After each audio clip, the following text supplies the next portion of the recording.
अस्सलाम वालेकुम, welcome to फिजियोफी channel. हम आज टेंस को डिस्कस करेंगे। पहले हम कुछ बेसिक्स देखेंगे और उसके बाद हम कॉन्सेप्चुअल पार्ट की तरफ मूव करेंगे।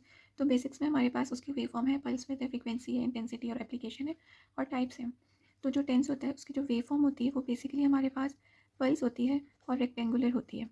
इसके अलावा जो इसकी पल्स विड्थ है वो बिटवीन 100 टू 200 माइक्रो सेकेंड्स में होती है और जो इसकी फ्रीक्वेंसी होती है वो 2 to 600 हर्ट्ज़ के बिटवीन होती है, लेकिन जो मोस्ट कॉमनली यूज़ होती है वो 150 हर्ट्ज़ होती है। इसके अलावा जो इसकी इंटेंसिटी है वो 0 to 60 मिली एम्पेयर होती है। उसके बाद इसकी जो एप्लीकेशन होती है वो सर्टेन फैक्टर्स पे डिपेंड करती है। जो मोस्ट इंपॉर्टेंट फैक्टर है वो उसकी कंडक्शन है। बेसिकली जो स्किन होती है उसकी रेजिस्टिविटी हाई होती है, जिसकी वजह से उसकी कंडक्शन कम होती है। तो कंडक्शन का प्रोसेस इंक्रीज़ करने के लिए हम कंडक्टिव जेल यूज़ करते हैं। अब टेंस को हम अप्लाई कहाँ कहाँ पे कर सकते हैं, किन किन लोकेशंस पे कर सकते हैं। सबसे पहले मोटर पॉइंट्स पे कर सकते हैं या फिर ट्रिगर पॉइंट्स पे भी कर सकते हैं। उसके अलावा हम डर्माटोम और इसके अलावा पेरिफेरल नर्व पे भी कर सकते हैं। ये सब तो हो गया। अब एप्लीकेशन तो हम लोग कर लेंगे, लेकिन जो एक चीज़ हमने देखनी होती है कि जो पेशेंट है उसका जो सेंसरी मैकेनिज्म है वो इंटैक्ट है कि नहीं है। टेंस हमारे पास 3 टाइप्स में अवेलेबल होता है, हाई टेंस है, लो टेंस है और बर्स्ट फॉर्म है। लेकिन इसको और अच्छे से अंडरस्टैंड करने के लिए हमें ये पता होना चाहिए कि टेंस किस मैकेनिज्म पे काम करता है। तो जो गेट कंट्रोल थ्योरी है वो टेंस के मैकेनिज्म को एक्सप्लेन करता है। तो पहले हम वो मैकेनिज्म अंडरस्टैंड करते हैं और उसके बाद हम इसके टाइप्स, इंडिकेशंस और कॉन्ट्रा इंडिकेशंस की तरफ मूव करेंगे। जो हमारे पास टेंस का यूज़ और इफेक्ट है वो गेट कंट्रोल थ्योरी के ऊपर बिलोंग करता है। तो उस चीज़ को अंडरस्टैंड करते हैं हम। हमारे पास पेन के साथ कोई पेशेंट आता है, पेन जो है basically as a stimulus act करता है। अब ये जो पेन है ये बेसिकली फिजिकल फॉर्म का हो सकता है, केमिकल रिलेटेड हो सकता है, मैकेनिकल हो सकता है या थर्मल भी हो सकता है। पेन के जो स्पेसिफिक रिसेप्टर्स होते हैं उनको हम नोसिसेप्टर्स कहते हैं। पेन हुआ, पेशेंट पेन के साथ आया, उसके नोसिसेप्टर्स एक्टिवेट हो गए। वो जो नोसिसेप्टर्स होते हैं वो न्यूरोपेप्टाइड रिलीज़ करते हैं। ये न्यूरोपेप्टाइड्स फर्दर इम्पल्स कैरी करते हैं एफ्रिन फाइबर्स के थ्रू। अब एफ्रिन फाइबर्स जो टेंस में यूज़ होते हैं वो मेनली दो होते हैं, ए डेल्टा फाइबर्स हैं और सी फाइबर्स हैं। अब ए डेल्टा फाइबर्स को अगर हम देखें तो इसकी 3 मेन कैरेक्टरिस्टिक्स होती हैं। एक, ये फास्ट कंडक्टिंग होते हैं। इसके अलावा इनका जो डायामीटर होता है वो लार्ज होता है और जो थर्ड है कि ये माइलिनेटेड होते हैं। ठीक है। और इसी के ऑपोजिट या वाइस वर्सा हमारे पास सी फाइबर्स की कैरेक्टरिस्टिक्स आ जाती हैं कि ये हमारे पास लो कंडक्टिंग है, इनका डायामीटर स्मॉल होता है और इसके अलावा ये अनमाइलिनेटेड होते हैं। इसके अलावा जो हमारे पास ए डेल्टा फाइबर्स होते हैं ये 30 मिली सेकेंड के इम्पल्स कैरी करते हैं वेलोसिटी के साथ, इम्पल्स लेके जाते हैं। और जो हमारे पास सी फाइबर्स हैं ये 2 से 5 मिली सेकेंड पर एक इम्पल्स कैरी कर सकते हैं, सॉरी पर सेकेंड कैरी करते हैं।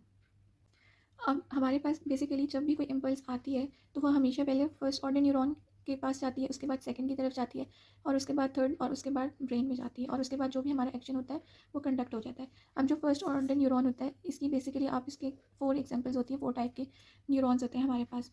ए अल्फ़ा है, ए बीटा है, ए डेल्टा है और सी फाइबर्स हैं। ये जो न्यूरॉन्स हैं ये डिफरेंट टाइप की इन्फॉर्मेशन कैरी करते हैं, जिसमें से जो हमारे पास ये अल्फ़ा वाले फाइबर्स हैं ये प्रोप्रियोसेप्शन रिलेटेड इन्फॉर्मेशन कैरी करते हैं। जो हमारे पास बीटा है ये टच रिलेटेड कैरी करते हैं, जबकि जो ए डेल्टा और सी फाइबर्स हैं ये specifically pen related impulse carry करते हैं। इस वजह से जो हम दो डिस्कस करेंगे वो ए डेल्टा है और सी फाइबर्स हैं। अब जो हमारे पास ए डेल्टा और जो सी फाइबर्स होते हैं ये बेसिकली स्मॉल फाइबर्स होते हैं और ये सिर्फ पेन की इम्पल्स को कैरी करते हैं, इसके अलावा ये और कोई भी नहीं करेंगे। अभी इम्पल्स लेके कहाँ जाएंगे?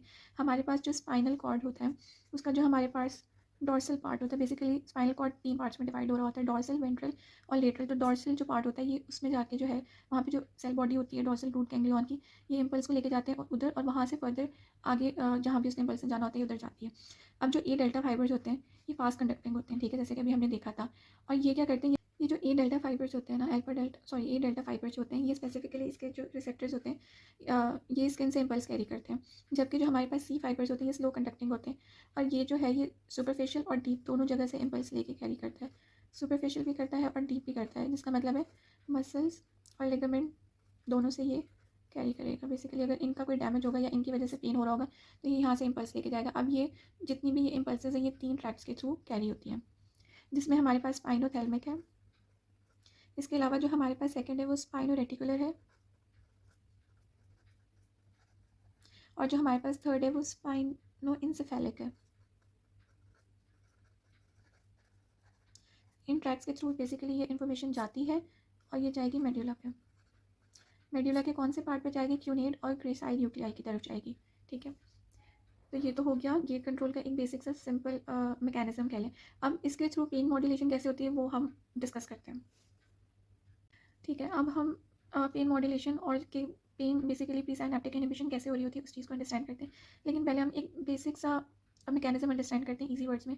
हमारे पास कोई भी स्टिमुलस आता है, ठीक है, रिसेप्टर्स पड़े होते हैं स्किन के ऊपर, ठीक है, पेन रिसेप्टर्स होते हैं, उसी रिसेप्टर्स वो कंडक्ट करते हैं। वहाँ से वो जो इम्पल्स है वो फर्स्ट ऑर्डर न्यूरॉन के थ्रू कैरी होती है और वो स्पाइनल कॉर्ड तक जाती है। स्पाइनल कॉर्ड का एक सेगमेंट का सेक्शन है, ठीक है, और वो स्पाइनल कॉर्ड से सेकंड ऑर्डर न्यूरॉन के थ्रू कैरी अवे होती है और थैलेमस में जाती है। Thalamus basically as a relay station काम करता है और उसके बाद थैलेमस से थर्ड ऑर्डर न्यूरॉन के थ्रू वो सेरेब्रल कॉर्टेक्स तक जाती है। ये वाला जो पार्ट है ये पेरिफेरल नर्वस सिस्टम में होता है और ये सेंट्रल नर्वस सिस्टम में होता है। दूसरी बात जो हमने देखी है कि ये स्पाइनल कॉर्ड के एक सेगमेंट का पार्ट है, जो इसका ये डॉर्सल बेसिकली पार्ट होता है। यहाँ पे हमारे पास सब्सटेंशिया जेलेटिनोसा होता है और जो पेन गेट या गेट कंट्रोल थ्योरी है वो इसी पार्ट में वर्क कर रही होती है और इसी पार्ट में ही प्री साइनेप्टिक इनहिबिशन होती है, ठीक है। इसके अलावा हमने एक चीज़ और अंडरस्टैंड करनी है। सपोज पेन जो है वो राइट हैंड में है, ठीक है, तो सिग्नल्स आएंगे right side of the segment spinal cord के, लेकिन वो मिड लाइन से क्रॉस करके लेफ्ट साइड पे आएंगे। बेसिकली राइट साइड पे राइट हैंड में पेन होगा, लेकिन वो जो सेरेब्रल कॉर्टेक्स तक जाएंगे सिग्नल्स वो left side of the brain में जाएंगे। तो एक ये इंपॉर्टेंट पॉइंट है इसमें समझने के लिए।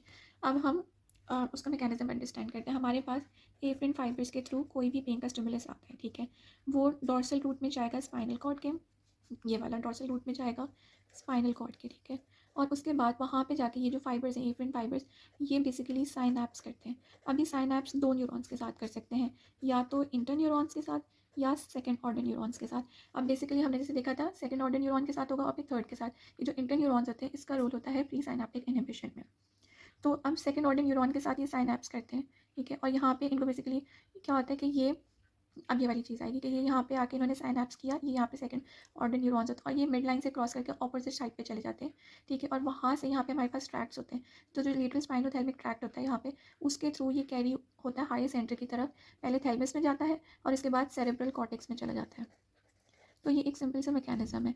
अब उसमें हमने ये देखना है कि पेन मॉड्यूलेशन किस तरीके से हो रही है। तो उसको हम पहला तो ये है कि बेसिकली जो पेन मॉड्यूलेशन होती है उसको हम प्री साइनेप्टिक इनहिबिशन भी कहते हैं।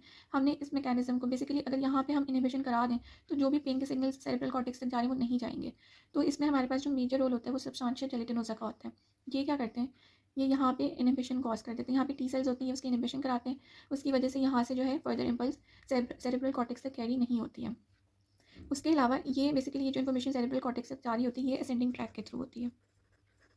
अब जब असेंडिंग ट्रैक के थ्रू इन्फॉर्मेशन जा रही है तो उस इन्फॉर्मेशन ने वापस भी आना है, तो जो वापस आती है वो डिसेंडिंग ट्रैक के थ्रू होती है। और ये जो डिसेंडिंग ट्रैक हैं ये भी प्री साइनेप्टिक इनहिबिशन में रोल प्ले करते हैं। ये कैसे करते हैं कि ये जो डिसेंडिंग ट्रैक्स होते हैं ना, ये इंटर न्यूरॉन्स के साथ आके साइनैप्स बनाते हैं। यहीं पर ही इंटर न्यूरॉन्स भी होते हैं। ये इंटर न्यूरॉन्स के साथ आके साइनैप्स करते हैं।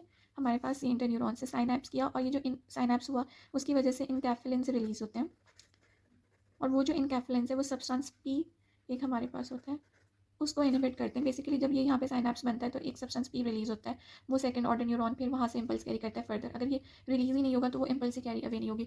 तो ये जो इंटर न्यूरॉन्स है इनकैफ्लिन्स रिलीज करते हैं, वो सब्सटेंस पी पे एक्ट करता है, उसको इनहिबिट करता है, तो इम्पल्स कैरी अवे नहीं होती है।